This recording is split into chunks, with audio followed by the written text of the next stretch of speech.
essayer de resuivre la trace d'entrée qu'on avait faite, hein, vu qu'on n'a pas de carton.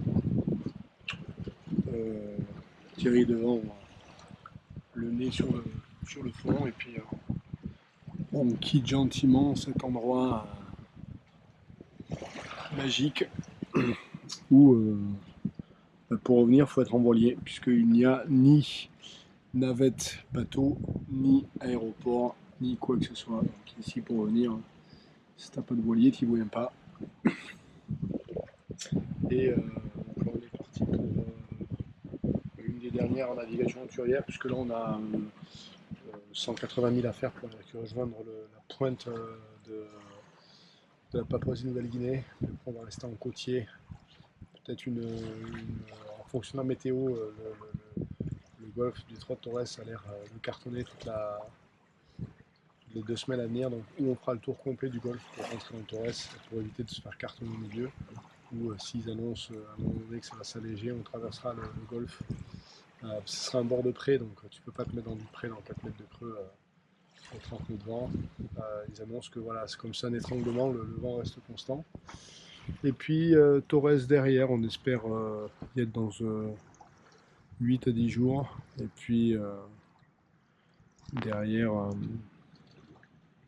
5 jours de nave et on sera arrivé quoi à Somlaki. Donc on est dans la dernière ligne droite, il nous reste 2-3 petites semaines. On va voir si tient cette préparation de grand voile. Normalement, ça ne devrait pas poser de problème puisque c'était uniquement les coutures. Donc on a refait ça avec des fils des fois plus costauds, donc il ne devrait pas y avoir de soucis. Bon allez, je vous laisse. On va faire demi-tour, envoyer la GV. Ça risque d'être un bord de pré pour aller sur le continent. Parce qu'on a le courant qui nous amène dans le mauvais sens. Donc c'est une journée très calme aujourd'hui annoncée, donc le pré ça peut nous arranger parce que 10 nœuds l'arrière ça marche pas, parce que si vous faites 3 vous ressentez 7 nœuds ça marche pas. Par contre 10 nœuds 80 on va faire on ressentira peut-être 15 en apparent, et là on peut naviguer correctement. C'est pour ça qu'on a pris ce créneau là aussi quoi. Bon, ça marche pas mal, hein. Dans 10 nœuds de vent on arrive à faire 6 nœuds de vitesse. Vous pouvez le voir là-dessus. Donc, 9 nœuds, on fait 6 nœuds en vitesse. Dès que ça accélère, on y est. Voilà. Performant. Bon voilà, on est en train d'arriver sur la Papouasie-Nouvelle-Guinée. On est dans un endroit en plein milieu des îles.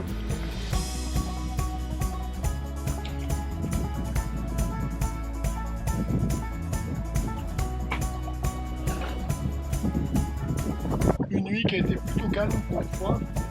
Et là ça se trouve un petit peu, mais bon on va tranquillement arriver près du continent d'ici 3-4 heures. Même si ça se lève, on devrait être à l'abri. Petit mouillage à la pointe sud de la Papouasie, enfin on va dire est de la Papouasie Nouvelle-Guinée, dans une baie. Pas très bien en carto, c'est pas ça. Je suis mouillé là dans à peu près je crois que c'est 13 ou 15 mètres d'eau, je sais plus.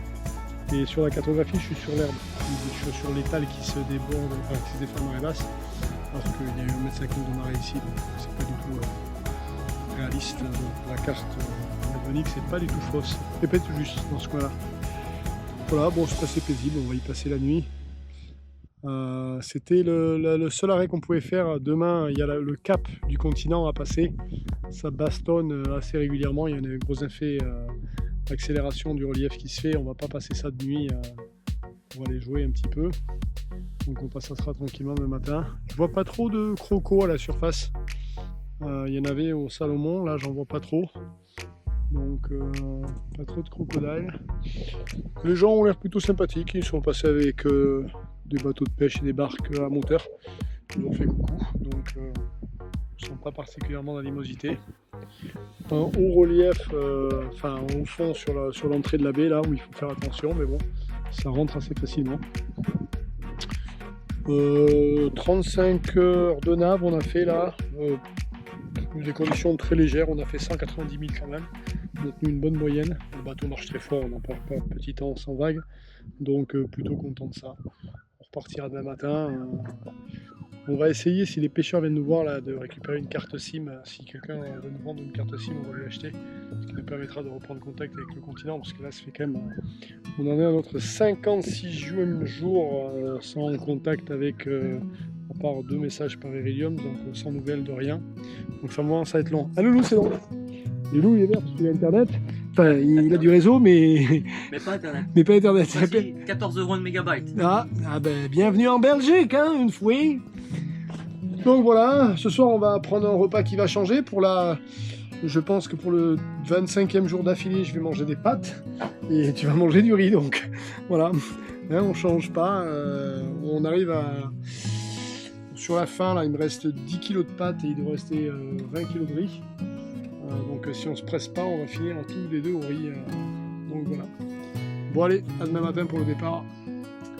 Pour ce soir, on va regarder ce beau coucher de soleil, espérer qu'il n'y aura pas trop de moustiques, et puis se faire à manger.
3 orques, joli. Bon, allez les copains, passage du cap.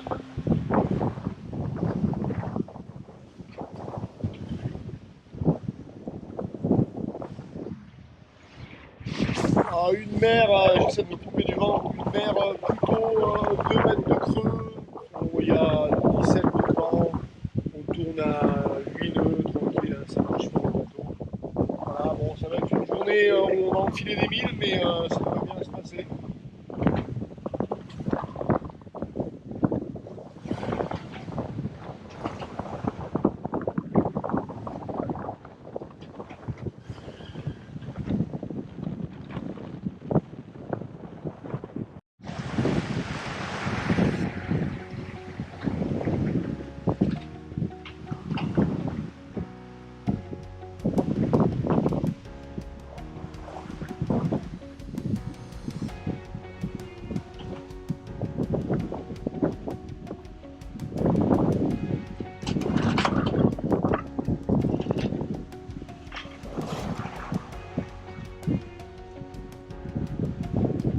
Encore des conditions paradisiaques, hein, 20 nœuds apparents, donc 25 nœuds dans les fesses. Ça tourne autour du 140, 130 à la piste en général. Le haut constant de l'arrière de 2 mètres.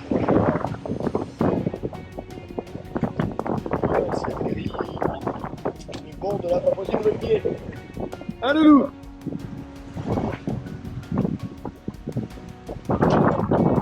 Voilà, bon, on remonte tranquillement, on avance vers Torres. Pas de nappe de nuit parce qu'on ne veut pas trop se mettre au large parce qu'il y a des grosses houles. Donc on va se faire. On ne peut pas faire un peu légèrement pour continuer pendant 30 ans, c'est compliqué. Donc on voit le seul, c'est difficile d'avoir le bateau qui avance assez. Et le long des côtes, c'est plein de cailloux, etc. Donc des cailloux zigzag. Donc là, on privilégie des grosses nappes de 2 jours. 60 000, on passe la nuit et puis on repart. On espère être en Torres dans une semaine, si tout va bien. Bon, la météo n'est pas clémente. Demain, ils annoncent, aujourd'hui, ils annonçaient 20 nœuds, on en a 30. Demain, ils annoncent 30 nœuds, donc on va voir ce qu'il y a.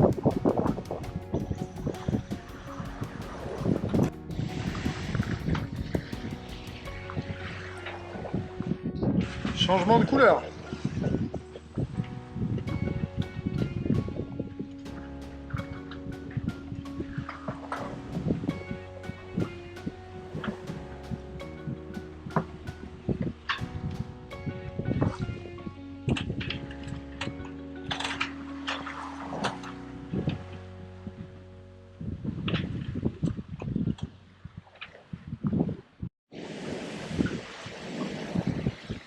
C'est une balade dans un dédale de haut fond, hein, comme vous pouvez voir, il y en a partout. C'est assez rock'n'roll. Et alors, ce qui est amusant, c'est que en plus, là, normalement, celui-là est balisé. Et il y a une bouée marquée dessus. Là, on est en train d'arriver dessus. Et en fait, le haut fond, il est juste là. On doit taper là. Hein. Il n'y a pas de bouée, quoi.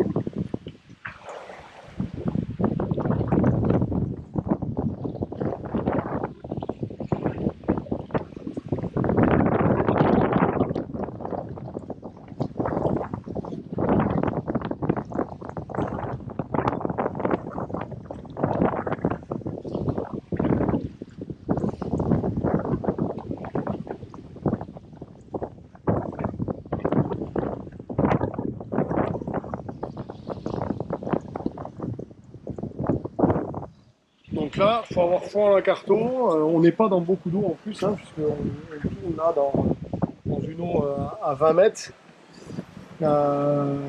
Des conditions particulières, là on a 25 nœuds dans le cul, on est sous génois seul, sous dolly, on avance bien, on fait du 6-7 nœuds, donc ça c'est pas mal. On va essayer de faire 70 000 aujourd'hui, donc là on voit très bien le haut fond qui tape. On va essayer de faire 70 000 aujourd'hui. Du coup, il n'y a pas beaucoup d'abri le bord de la terre, puisque bon, ouais, ça lève énormément de houle, et dehors c'est carton, on a 30 mètres de vent, on ne peut pas mettre 5 mètres de vague. Donc on essaye de naviguer au plus possible dans ce lagon, mais avec énormément de haut fond et de choses comme ça. Bon, allez, je retourne dans la carte. Salut les copains, bon, on est en train d'arriver sur Port Moresby là, sous voile. On a des petites conditions, ça avance pas trop, on est à 7 nœuds de vent.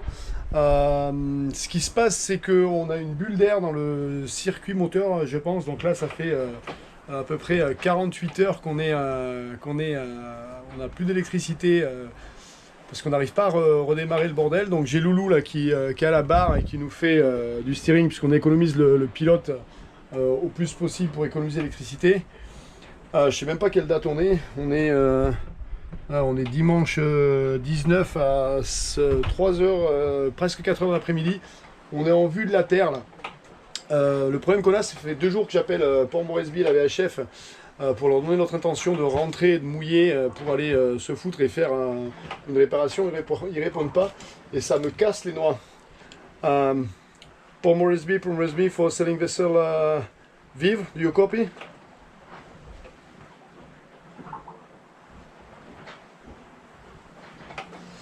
Port Moresby for sailing vessel Viv, do you copy? Voilà, et je suis sous le canal 16 et je sais pas pourquoi ces gens-là répondent pas à nos messages. Alors là, le truc qu'il y a, c'est que on est en train d'arriver au niveau bas batterie. Le vent tombe au fur et à mesure qu'on rentre. J'espère qu'on va pas se faire choper pour la nuit. Il y a des grains qui ont l'air de se présenter. Donc on va se voir comment se passe la suite des événements. Bon, c'est une bricole, hein, mais comme on a le bateau qui est à la gîte et qu'on n'a pas beaucoup de gasoil de ce côté-là, je pense qu'il a aspiré de l'air pendant la nuit, parce que là ça a pas mal bougé ces derniers jours. Bon bref, on vous tient au courant et puis voilà la suite des événements. Mais bon, c'est pour vous dire que voilà, quand vous arrivez, ça fait 500 km de côte qu'on n'a pas vu une lumière, quoi que ce soit. Là on arrive, on commence à avoir des maisons, donc on se dit qu'il y a peut-être de la vie de ce coin-là, mais putain, la Papouasie-Nouvelle-Guinée, il n'y a pas grand monde. Hein. Bon bref, allez, on vous tient au courant. On va arriver, je pense, d'ici 1h30 ou 2h. On va acheter l'ancre et puis on va jeter un coup sur ce moteur, on vous tiendra au courant. Allez, bisous.